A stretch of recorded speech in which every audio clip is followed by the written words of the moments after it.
अपने आशीर्वचनों से हम सबका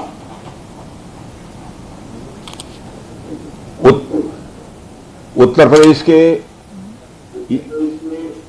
यशस्वी एक्टिव एवं इफेक्टिव चीफ मिनिस्टर श्रीमान योगी आदित्यनाथ जी, यूपी के उप मुख्यमंत्री श्री केशव प्रसाद जी मौर्य, श्री ब्रजेश जी पाठक, यूपी के एनआरआई और investment promotion minister Shri Nand Kumar ji गुप्त नंदी जी, मेंबर राज्यसभा श्री ब्रिजलाल जी, विधायक सरोजनी नगर डॉक्टर राजेश्वर सिंह, विधानसभा और विधान परिषद के सभी सम्मानित सदस्यगण, हमारे डीआरडीओ के साइंटिस्ट और यहाँ मौजूद अधिकारीगण, देश भर के मौजूद सारे टेक्नोक्रेट्स, देवियों व सज्जनों, सबसे पहले तो मैं क्षमा चाहता हूँ कि अपरिहार्य कारणों से चाहते हुए भी मैं समय से उपस्थित नहीं हो पाया।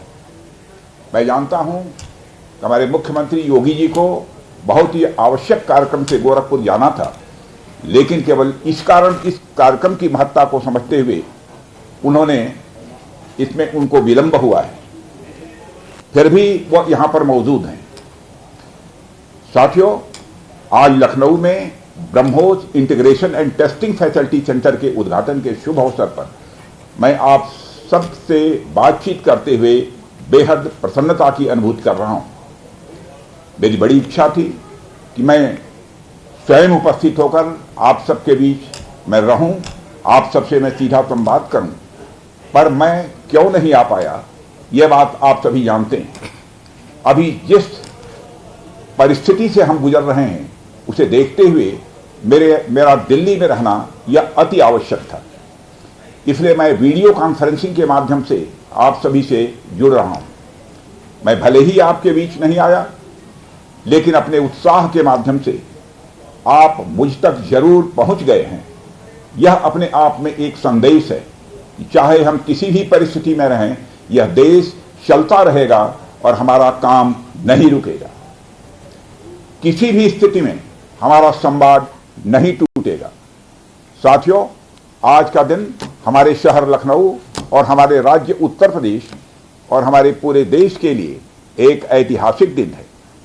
आज का दिन मैं समझता हूं उस शक्ति की आराधना का दिन है जो हमारी सेनाओं को संबल प्रदान करती है, जो हमारी सेनाओं में निहित होकर दुश्मन पर कहर बरसाती है। आज का दिन मेरे लिए व्यक्तिगत रूप से बहुत ही महत्वपूर्ण है, क्योंकि मैंने अपने शहर लखनऊ के लिए एक सपना देखा था कि मेरा शहर भारत के डिफेंस सेक्टर को मजबूत करने में एक बड़ा योगदान दे। वह सपना अब पूरा हो रहा है। साथियों, BrahMos integration and testing facility का उद्घाटन इसलिए भी महत्व रखता है क्योंकि आज का दिन बहुत ही खास है। आप सब तो जानते ही हैं कि आज नेशनल टेक्नोलॉजी डे है। आज ही के दिन 1998 में श्रद्धेय अटल बिहारी वाजपेयी जी के नेतृत्व में हमारे वैज्ञानिकों ने पोखरण में परमाणु परीक्षण करके दुनिया को भारत की ताकत दिखाई थी, और वह परीक्षण हमारे साइंटिस्ट, इंजीनियर्स, डिफेंस पर्सनल और कई अन्य स्टेक होल्डर्स के अथक प्रयासों का ही परिणाम था। यह हमारे वैज्ञानिकों तथा इंजीनियर्स को मान्यता देने, उनको रिकॉग्नाइज करने और उनके कंट्रीब्यूशन को एक्नॉलेज करने का दिन है। मुझे अच्छी तरह याद है जब मैंने इसका शिलान्यास किया था, उस समय माननीय मुख्यमंत्री श्री योगी आदित्यनाथ जी भी थे। उस दौरान मैंने यह इच्छा जाहिर की थी कि जितनी जल्दी हो सके इस प्रोजेक्ट को पूरा कर लिया जाए, और मुझे यह देखकर बेहद खुशी हुई कि आप लोगों ने मेरी भावनाओं का सम्मान रखा और महज 40 महीने में इस प्रोजेक्ट को पूरा करके दिखाया। आज हमारे आसपास जैसी परिस्थितियां हैं उसे देखते हुए यह बेहद जरूरी हो जाता है कि हम अपने लक्ष्यों को ऐसे ही समयबद्ध तरीके से पूरा करते रहें। इस मौके पर मैं उत्तर प्रदेश के माननीय मुख्यमंत्री श्री योगी आदित्यनाथ जी का विशेष आभार प्रकट करता हूं। यदि इतने कम समय में ब्रह्मोस की इंटीग्रेशन एंड टेस्टिंग फैसिलिटी की स्थापना हो सकी तो इसके पीछे योगी जी का बहुत बड़ा योगदान है। मैं डीआरडीओ, हमारे वैज्ञानिक, हमारे इंजीनियर्स और इस प्रोजेक्ट से जुड़े हर व्यक्ति और संस्था को मैं हृदय से बधाई देता हूं। आप लोगों ने दिन रात मेहनत करके इस इंटीग्रेशन एंड टेस्टिंग फैसिलिटी को खड़ा किया है।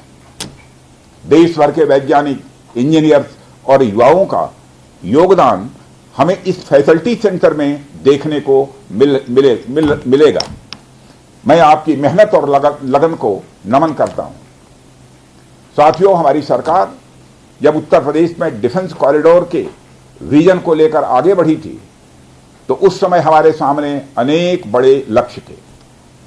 उन तमाम लक्ष्यों में से हमारा एक उद्देश्य यह भी था कि हम उत्तर प्रदेश को एक बार फिर देश के प्रोडक्शन सेंटर के रूप में डेवलप करें। यूपी डिफेंस कॉरिडोर लखनऊ सहित कानपुर, झांसी, चित्रकूट, आगरा और अलीगढ़ से होकर गुजरता है और ये सभी नोड्स आने वाले समय में विकास के नए केंद्र बनकर उभरेंगे।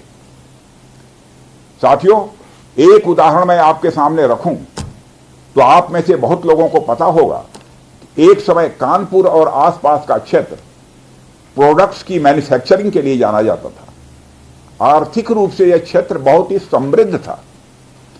इसे मैनचेस्टर ऑफ द ईस्ट कहा जाता था। लेकिन आजादी के बाद अनेक कारणों से आर्थिक प्रगति की राह में यह क्षेत्र बिछड़ता गया और कहीं पीछे छूट गया।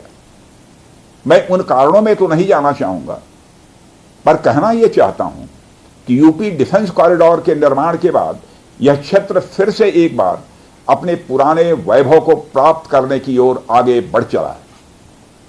मुझे इसमें कोई संदेह नहीं है कि कानपुर विकास की उन ऊंचाइयों को छुएगा जो दुनिया के विकसित क्षेत्रों के लिए अनुकरणीय होगा। कल को वेस्ट में कोई क्षेत्र जब बहुत अधिक प्रगति करेगा तो उसे कानपुर ऑफ द वेस्ट कहा जाएगा।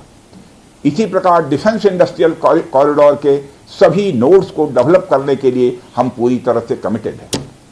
मुझे यह भी बतलाया गया है कि अभी उत्तर प्रदेश डिफेंस कॉरिडोर में aircraft manufacturing, UAV, drones, ammunition, composite and critical materials, small arms, textile तथा पैरासूट आदि में मेजर इन्वेस्टमेंट किए गए हैं। एक अच्छी बात यह है कि इस डिफेंस कॉरिडोर में हमें पब्लिक सेक्टर और प्राइवेट सेक्टर दोनों की ही बड़ी अहम भागीदारी दिखाई दे रही है। साथियों, जब मैं प्राइवेट सेक्टर की भागीदारी की बात कर रहा हूं तो मुझे यह बताते हुए बड़ी खुशी हो रही है कि लखनऊ में ही पीटीसी इंडस्ट्रीज लिमिटेड द्वारा titanium and super alloy material plants की शुरुआत की जा रही है। इसके अलावा 7 एडिशनल क्रिटिकल प्रोजेक्ट्स की भी नींव इस समय रखी जा रही है। यह निश्चित रूप से रक्षा क्षेत्र में भारत की आत्मनिर्भरता की गति को और तेज करेगा। मैं इसके लिए श्री सचिन अग्रवाल को भी बधाई देना चाहता हूं। हमारा सपना है कि उत्तर प्रदेश दुनिया के टॉप डिफेंस प्रोडक्शन और एक्सपोर्ट डेस्टिनेशन के रूप में जाना जाए। आज जो ब्रह्मोस फैसिलिटी शुरू हो रही है, मैं समझता हूं वह यूपी डिफेंस कॉरिडोर का यह गौरव होगा। यह सिर्फ उत्तर प्रदेश का ही नहीं बल्कि देश का सबसे बड़ा BrahMos integration and testing facility centre है। यह रक्षा क्षेत्र में भारत की आत्मनिर्भरता के प्रयास को भी मजबूती प्रदान करेगा।